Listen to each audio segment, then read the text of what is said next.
Liquor కుంభకోణం కేసులో ఇక ఐఏఎస్ల మీదకి వెళ్తోంది. రజత్ భార్గవకి సిట్ నోటీసులు ఇచ్చింది. రేపు ఆయన విచారణ ఎదుర్కోవాల్సి ఉంటుంది. ప్రభుత్వ ఖజానాకి తీసుకున్న నిర్ణయాల వల్ల నష్టం కలిగిందట.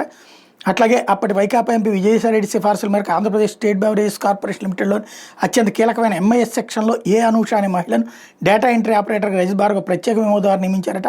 వైకాపా ముఠా ప్రతినిధిగా పనిచేసేవాళ్ళట. ఎప్పటికప్పుడు మద్యం విక్రయాల డేటాను వాట్సాప్ ద్వారా రాజ్ కేసిరెడ్డి A1 ముఠాలో కీలక సభ్యుడైన సైఫ్ అహ్మద్కి పంపించేవాళ్ళట.